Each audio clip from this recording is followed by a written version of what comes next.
Hello friends, मैं doctor नीलम आपका अपने चैनल स्टडी एंड रिसर्च में स्वागत करती हूं। फ्रेंड्स, हमारी जो स्टडी है वो नई दिशा में अब चल रही है और हम आ गए हैं प्रैक्टिस सेट सी पर। जो लोग न्यू हैं उनको मैं जानकारी दे दूं कि हमने सबसे पहले प्रैक्टिस सेट ए सॉल्व किया था, उसके बाद प्रैक्टिस सेट बी सॉल्व किया है। अभी हम कल से प्रैक्टिस सेट सी सॉल्व कर रहे हैं और इन सभी प्रैक्टिस सेट में आपको मिलेंगे हिस्ट्री के एमसीक्यूज़।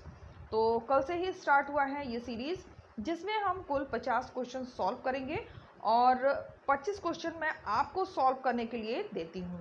तो जो क्वेश्चंस मैंने कल आपको प्रोवाइड किए थे उसके आंसर्स आज हम देखेंगे और थैंक्स दीपक और पवन को जिन्होंने कमेंट करके आंसर्स दिए हैं। और लाइव क्लास के लिए मुझे कमेंट अभी सफिशिएंट नहीं आए हैं, तो कमेंट करके अपना जो भी टाइम है वो ज़रूर बताएं, तभी मैं लाइव क्लास जो देने जा रही हूँ 1 अगस्त से वो मैं स्टार्ट करूँगी। इस तरह का वीडियो पसंद आता है तो लाइक शेयर सब्सक्राइब करना मत भूलिए। सब्सक्राइब करने के बाद बेल आइकन की घंटी को जरूर प्रेस कर लीजिए ताकि इस तरह का वीडियो मैं जब भी प्रोवाइड करूं उसका नोटिफिकेशन आपको आसानी से मिल सके। तो फ्रेंड्स, यहाँ पे हमने 25 तक क्वेश्चन सॉल्व कर लिए थे। अब हमें 26 से क्वेश्चन सॉल्व करने हैं। तो जो 26 के क्वेश्चन है वो सुमेलित करने का क्वेश्चन है।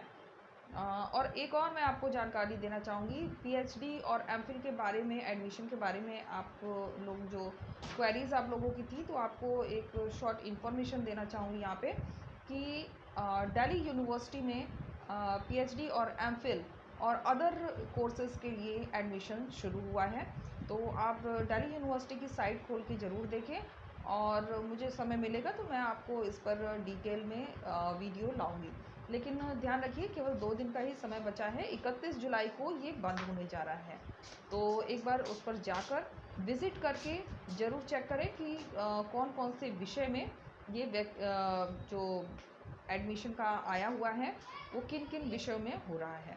शायद हिस्ट्री में है, इसीलिए मैं आपको सूचना ये प्रोवाइड कर रही हूँ और अलग से मैं बाद में कभी डिटेल में इसको ला दूँगी। तो चलिए आगे आ जाते हैं यहाँ पर क्वेश्चन पे। क्वेश्चन नंबर ए है मालविका अग्निमित्रम। तो मालविका अग्निमित्रम जो है वो है कालिदास की हर्षचरित। तो यहाँ पे हर्षचरित का हो जाएगा वार। यहाँ पे हम बी लिख देते हैं, ये हो जाएगा वाणभट्ट हर्षचरित का। मुद्रा राक्षस, मुद्रा राक्षस का कौन होगा? तो मुद्रा राक्षस का हो जाएगा विशाख दत्त। यहाँ पे हम सी लिख देते हैं। तो नीति शास्त्र, नीति शास्त्र के हो जाएंगे कामानंद। ऑप्शन 4 से हो जाएगा मैचिंग।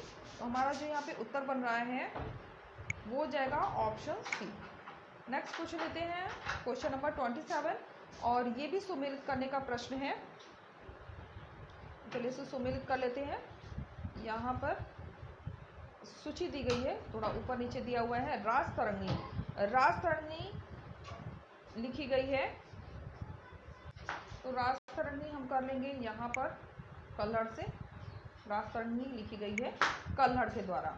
गौड़वाहों, तो गौड़वाहों को हम कहाँ पर करेंगे? गौड़वाहों को हम करेंगे वाकपति राज से। यहाँ पर वाकपति, ये 3 नंबर से। इसके बाद आ जाता है नव शशांक चरित। नव शशांक चरित को हम करेंगे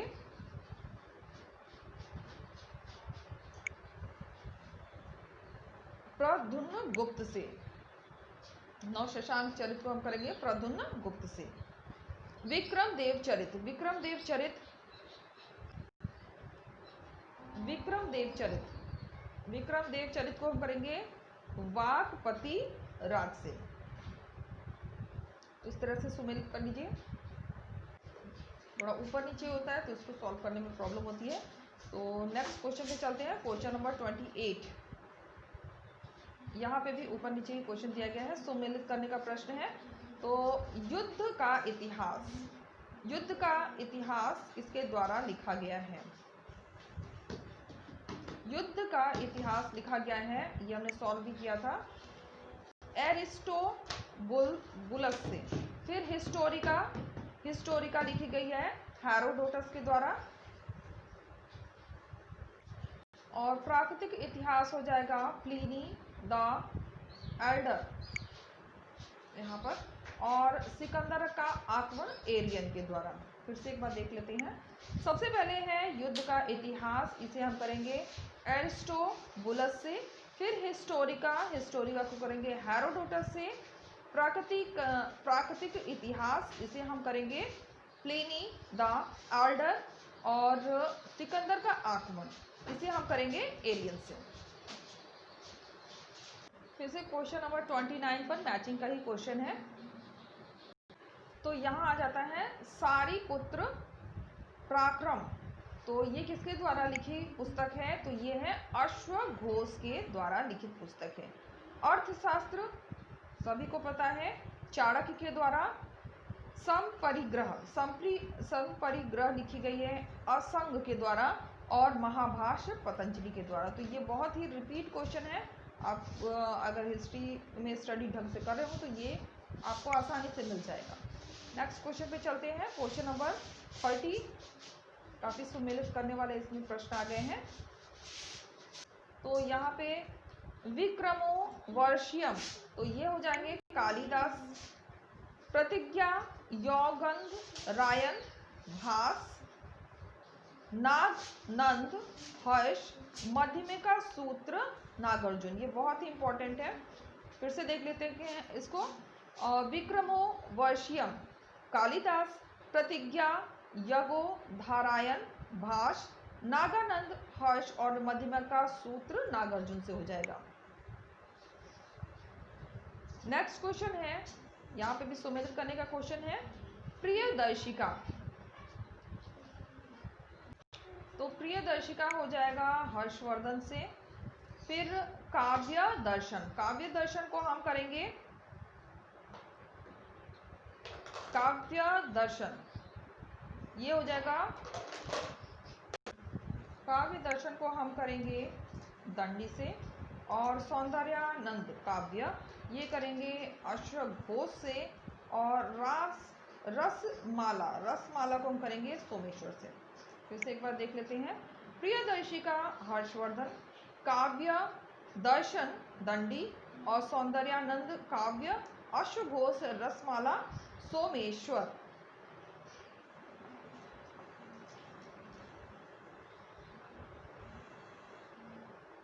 यहाँ पे बुक्स ही दिए हुए हैं काफी। श्रद्धोत्पाद अश्वघोष।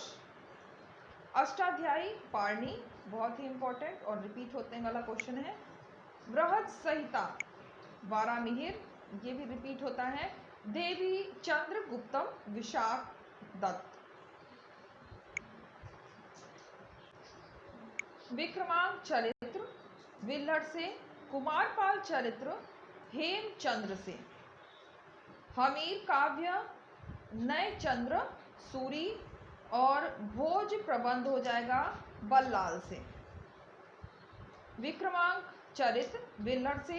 कुमारपाल चरित्र हेमचंद्र। हमीर काव्य नयचंद्र सूरी। और भोज प्रबंध बल्लाल से। सुकृत संकीर्तन अरि सिन्हा। प्रबंध चिंतामणि मेरु तुंग। प्रबंध कोश राजशेखर। और नाट्य दर्पण रामचंद्र से। तर्कशास्त्र वसु बंधु से। मृच्छकटिकम शूद्रक, बहुत ही इंपॉर्टेंट। किरात जूनियम भारवी। और रावणवध भट्टी। पंचतंत्र किसका है? तो विष्णु शर्मा। न्याय सूत्र अच्छपाद। न्यायभास वत्सायन।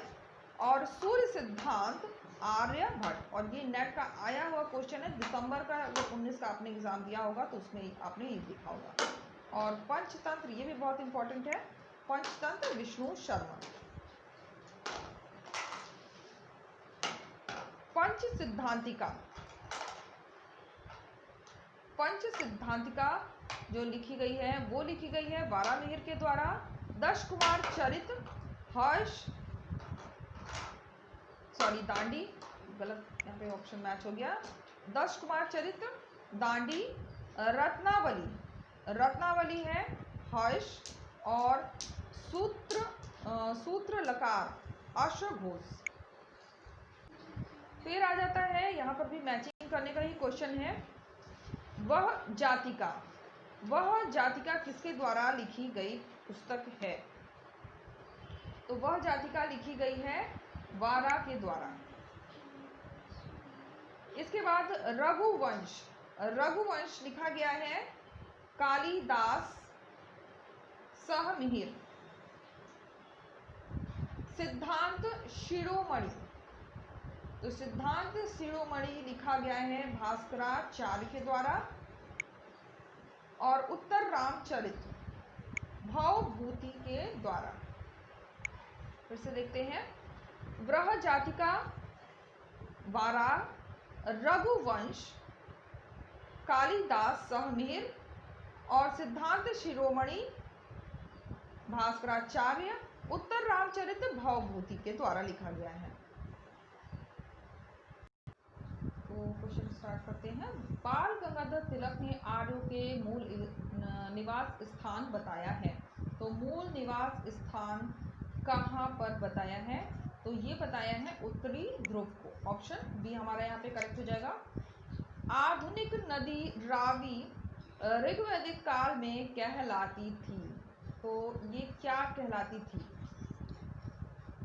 तो इसका जो उत्तर बनेगा वो हो जाएगा ऑप्शन सी, परुष्णी। वैदिक काल में कर संग्राहक कहलाता था। तो वैदिक काल में जो कर संग्राहक था वो कहलाता था भागदूत। ऑप्शन डी हमारा यहाँ पे करेक्ट हो जाएगा। फिर क्वेश्चन नंबर 5, दिग्विजयी होने का प्रतीक किसे समझा जाता था? निम्न में से सत्य कथन को स्पष्ट कीजिए। तो कौन सा इसमें प्रतीक था दिग्विजयी होने का? तो ये माना जाता था दिग्विजयी, अश्वमेध यज्ञ को दिग्विजयी होने का प्रतीक माना जाता था। क्वेश्चन नंबर 6, निम्न में से असत्य कथन बताइए। तो इसमें से असत्य कौन सा है? तो इसमें हमारा जो असत्य हो रहा है, ऋग्वैदिक नदी वितिस्ता चिनाब, ये असत्य है, बाकी सभी करेक्ट है। छठ प्रतिहारी रथों की दौड़ का आयोजन वाजपेयी यज्ञ में होता था। मैक्स मूलर ने जो दिया था वो मध्य एशिया बताया था। तो ये सभी हमारे करेक्ट होंगे। जो इनकरेक्ट है वो होगा ऑप्शन सी। नेक्स्ट क्वेश्चन लेते हैं, क्वेश्चन नंबर 7, सामवेद का गायन करने वाला पुरोहित कहलाता था।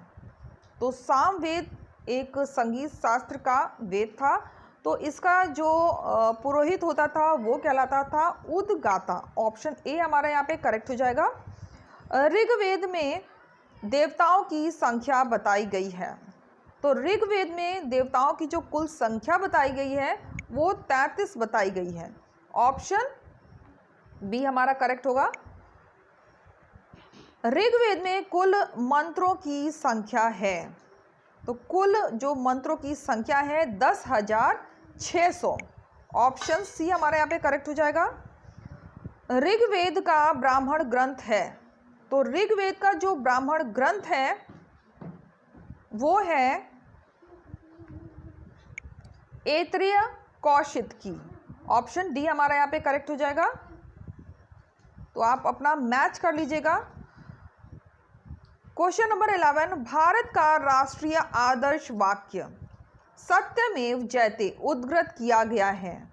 तो ये कहाँ से लिया गया है? तो ये लिया गया है मुंडको उपनिषद से। ऑप्शन बी हमारा यहाँ पे करेक्ट होगा। सर्वाधिक प्राचीन एवं प्रामाणिक पुराण है। तो सबसे जो पुराना और प्राचीन पुराण माना जाता है वो है मत्स्य पुराण। ऑप्शन सी हमारा यहाँ पे करेक्ट होगा। क्वेश्चन नंबर 13, महाभारत का प्रारंभिक उल्लेख मिलता है, तो यह उल्लेख हमें मिलता है अश्वालय ग्रह सूत्र में। ऑप्शन डी हमारे यहाँ पे करेक्ट हो जाएगा। निम्न में से किस भाषा को भारतीय आर्य भाषा नहीं माना जाता है? तो कौन सी ऐसी भाषा है जो भारतीय आर्य नहीं मानते हैं? तो ये हो जाएगा अंग्रेजी। ऑप्शन डी हमारा करेक्ट होगा। अवेस्ता, अरबी और फारसी ये सभी माना जाता है, लेकिन अंग्रेजी बिल्कुल ही अलग हो जा रहा है। नेक्स्ट क्वेश्चन है क्वेश्चन नंबर 15, उत्तर वैदिक काल में आर्यों की गतिविधियों का मुख्य केंद्र कौन था? तो आर्यों की जो गतिविधि का जो मुख्य केंद्र था उत्तर वैदिक काल में, वो था पंजाब और दिल्ली। ऑप्शन बी हमारा यहाँ पे करेक्ट हो जाएगा। उत्तर वैदिक युग में निम्न में से कौन सी प्रमुख आर्य जनजाति नहीं थी? कौन सी आर्य जनजाति नहीं थी? तो ये हो जाएगा पांचाल। ऑप्शन बी हमारा करेक्ट हो जाएगा। निम्न लिखित में से कौन से ग्रंथ वेदों के अंग नहीं थे?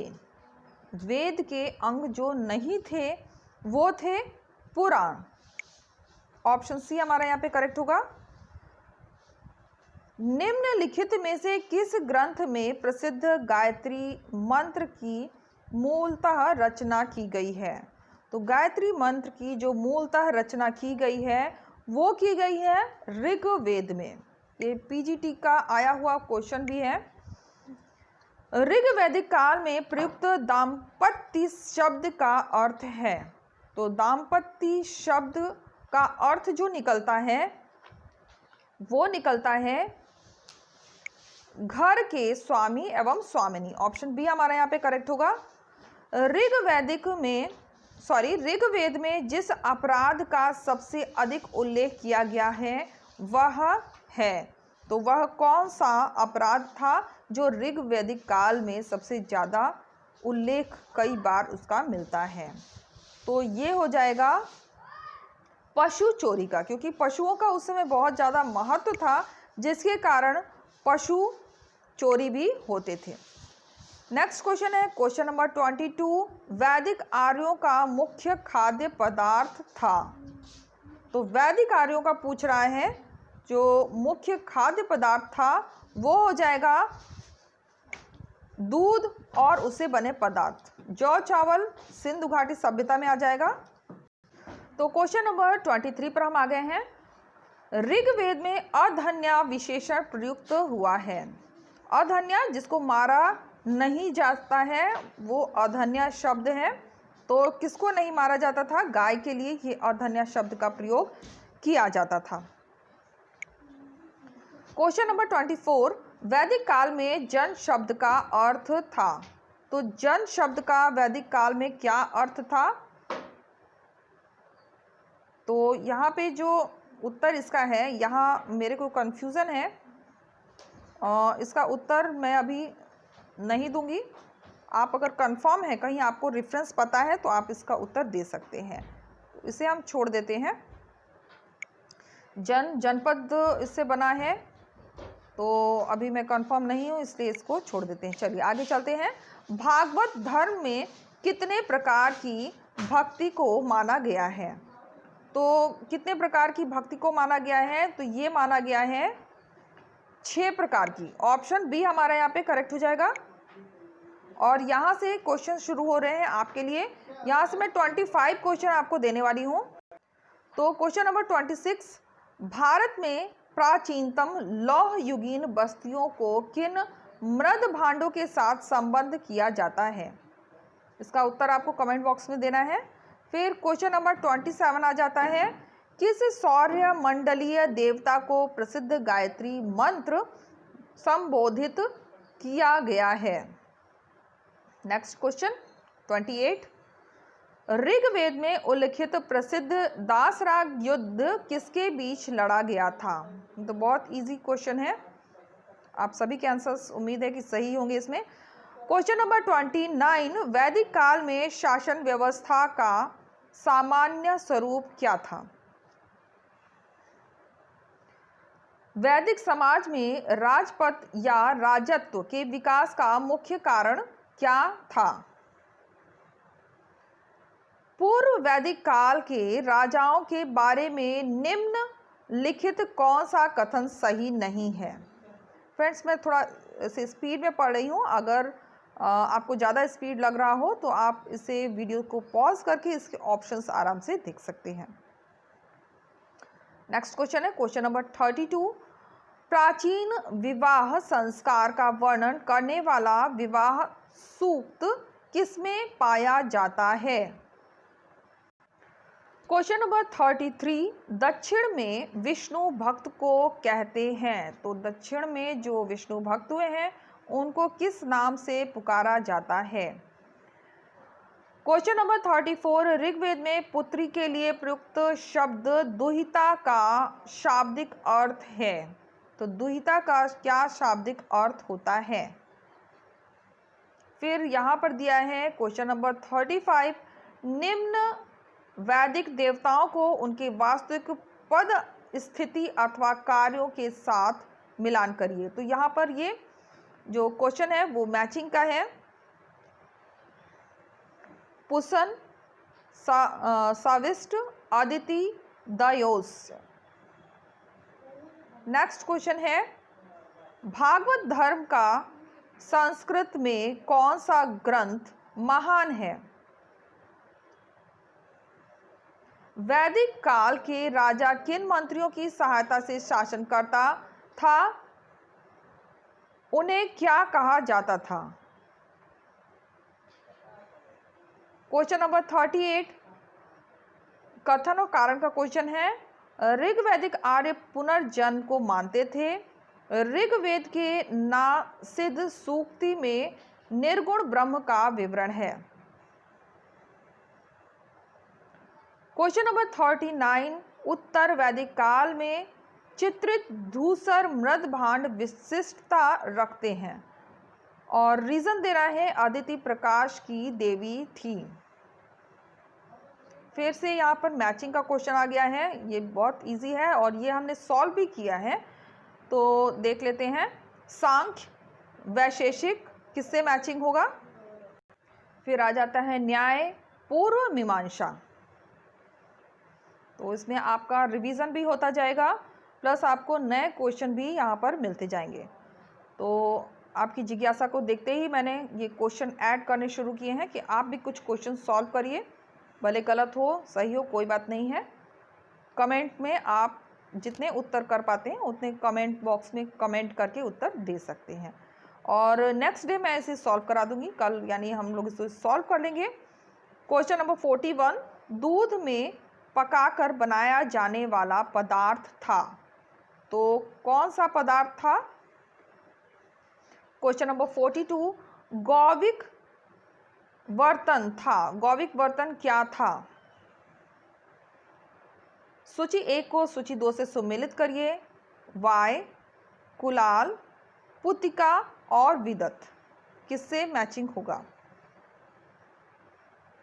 फिर दिया है समिति, लागल, करिश, किनाश किससे सुमेलित होगा? चारों आश्रमों का उल्लेख कहाँ हमें मिलता है? वैशेषिक दर्शन के प्रवर्तक थे। तो वैशेषिक दर्शन के कौन प्रवर्तक थे?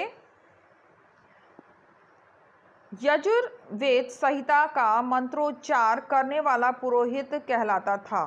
अभी हमने सामवेद का देखा था, अभी इसमें यजुर्वेद संहिता का पूछ रहा है। अग्नि देवता था। अग्नि देवता क्या था? फिर क्वेश्चन नंबर 49, ज्योतिष की सर्वाधिक प्राचीन रचना है। कौन सी रचना ज्योतिष के लिए है और वो भी सर्वाधिक प्राचीन? क्वेश्चन नंबर 50 और ये लास्ट क्वेश्चन है। ऋग्वैदिक समाज की सबसे छोटी इकाई थी। तो सबसे छोटी इकाई कौन सी थी? ये आपको कमेंट बॉक्स में कमेंट करके उत्तर देना है। तो कमेंट जरूर करिए। कमेंट करके भले आपका आंसर गलत भी हो तो भी कमेंट जरूर करिए। ताकि मुझे पता चले कि आप इसके प्रति आपकी जिज्ञासा है। तो यहाँ पे मैं फिर से बोलना चाहूँगी, पवन और दीपक को कमेंट्स करने के लिए धन्यवाद। उन्होंने बहुत सारे क्वेश्चंस के आंसर देने की कोशिश की है, तो आप अपने आंसर्स को मैचिंग कर लें जो मैंने आज आपको सॉल्व कराए हैं, और आप भी इसमें कमेंट देते जाएं। तो यहाँ हम आ जाते हैं और देख लेते हैं प्लेलिस्ट। यहाँ पे अगर आप हिस्ट्री से स्टडी करना चाहते हैं तो बहुत सारे वीडियोस अवेलेबल हैं, और इन वीडियोस को देखने के लिए आपको जाना पड़ेगा डिस्क्रिप्शन बॉक्स में, और वहाँ पर लिंक दिया गया है हर एक वीडियो का। तो लिंक के माध्यम से आप इन सभी वीडियोस को देख सकते हैं। तो उम्मीद है आपको ये वीडियो पसंद आया होगा। वीडियो पसंद आता है तो लाइक शेयर सब्सक्राइब करें। सब्सक्राइब करने के बाद बेल आइकन की घंटी को जरूर प्रेस कर लें, ताकि इस तरह का वीडियो मैं जब भी अपलोड करूं उसका नोटिफिकेशन आपको आसानी से मिल सके। इसके अलावा जो लाइव क्लासेस 1 अगस्त से स्टार्ट होने वाली है, तो कौन सा टाइम सुटेबल रहेगा उसके लिए भी कमेंट करके ज़रूर उत्तर दें। तो okay friends, take care and bye bye.